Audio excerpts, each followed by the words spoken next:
Greetings from the heart of the Hoosier National Forest.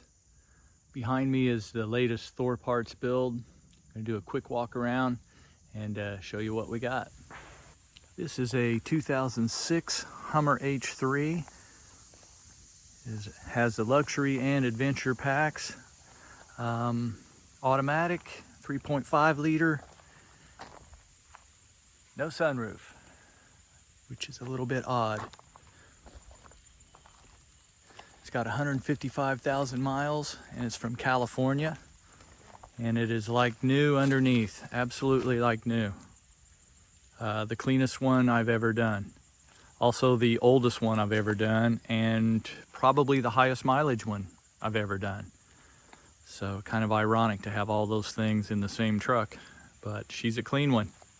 There's so many mods on this truck, it's almost hard for me to decide where to start.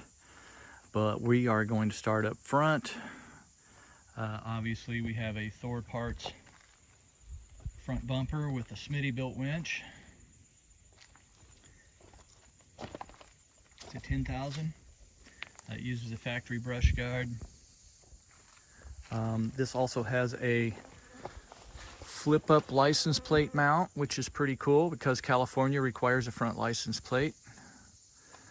And keeps things out of the way, keeps you legal.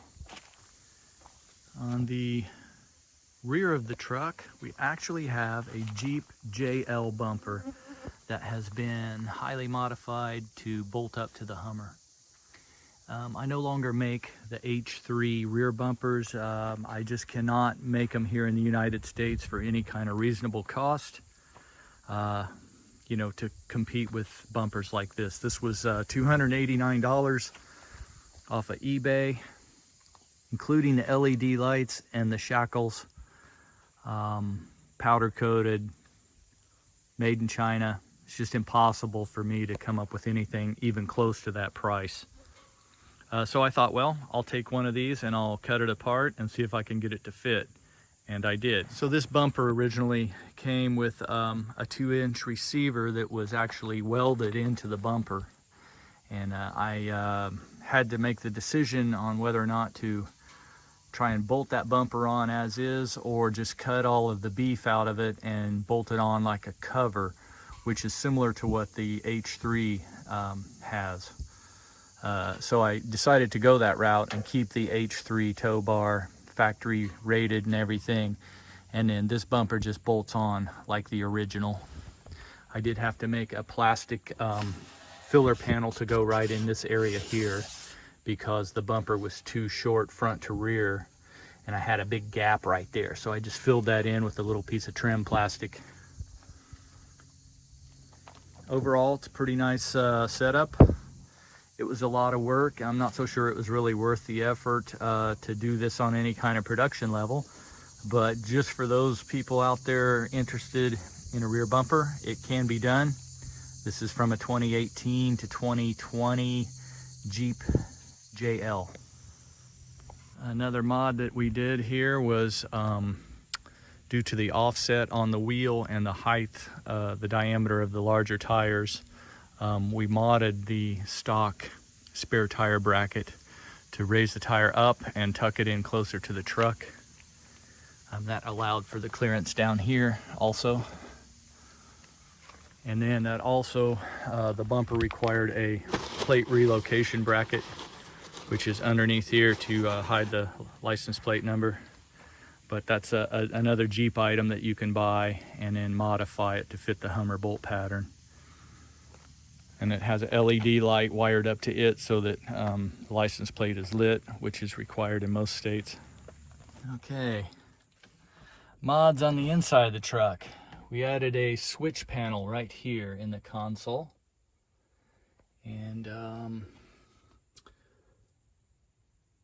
this fits in here with no issues. On the early consoles like this is a smooth spot right here that's perfect for mounting these switches. On the 08 and later consoles, there's actually a little tray right there, and I'm not sure the switches would work on a late style console, but they fit fine here.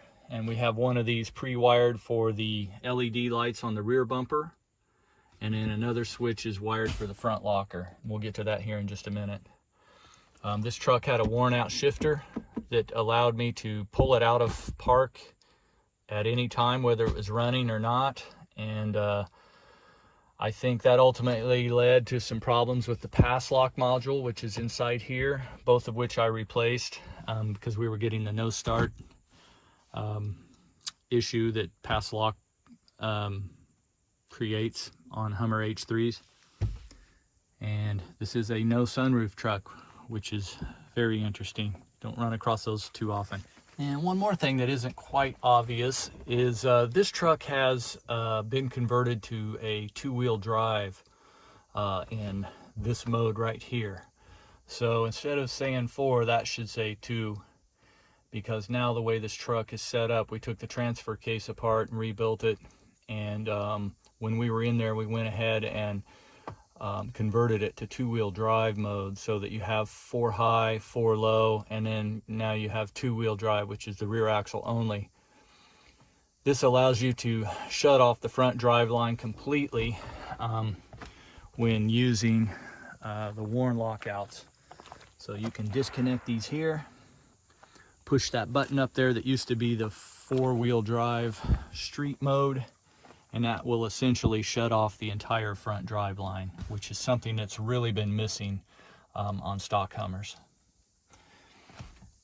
Also worth noting is this is an 06, so it has the flat controls here. This was changed in 07, and rumor has it was changed because dogs were getting on here and actually locking the car and locking themselves in. I don't know if that's true or not, but all of this was moved up here for 07. Okay, now we're getting to the meat of the project. We have a GM Dana 44 up front. This is a low pinion. It has a Eaton electric locker, Yukon 513s, Yukon chromoly shafts.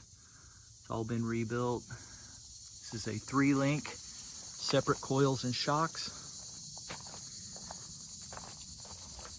And here's a closer look. Have all new brakes. And these are the THORparts ABS hubs. Springs are from a full-size Bronco. Shocks are 10-inch travel Fox IFPs, floating pistons. They are off-the-shelf Jeep JK shocks, or actually they're a universal shock. Just a universal eyelet on the top, eyelet on the bottom, 10-inch travel shock, and the truck rides fantastic. So here we have a heavily modified sway bar from Rock Jock, and we had to cut and re-weld the arms and also put a bend in them to clear the pitman arm. So this was a very challenging project, and seems to have worked out really well. The truck steers fantastic, and there's no interference when the suspension cycles. So the steering box on this truck is something new that I tried on this build. This is a Trail Gear Toyota IFS box, and the big reason behind going with this box is I wanted something new and ported for Ram Assist. And this box comes out of the box brand new for about $600, fully ported. I was having issues sending old FJ boxes, which are all 30 and 40 years old and worn out, and I would send them off to these places and pay big money to get them rebuilt, only to have them leak or wander back and forth all over the road, and just was not real happy going that route. So I tried this on this build, and I gotta say, this is a fantastic box. It works great. My only complaint is that the pitman arm is rearward facing, which limits you to how far forward you can move the front axle. So this is a stock wheelbase truck, maybe a ½ inch forward from stock. Normally, if this is flipped around the other way, it allows you to move the axle forward several inches, which is great for this situation right here. Pretty tight right in here. But on this box, this is what we had to go with. So the steering shaft is a Toyota Tacoma steering shaft, the forward end. It was cut and welded to the aft end of the telescoping Hummer shaft that comes from the steering wheel. You have to keep that in place because the body flexes from the frame, and then that telescoping allows this to move independently. If you try to bolt it up rigid, you're going to have problems with the bearings in here and develop a leak.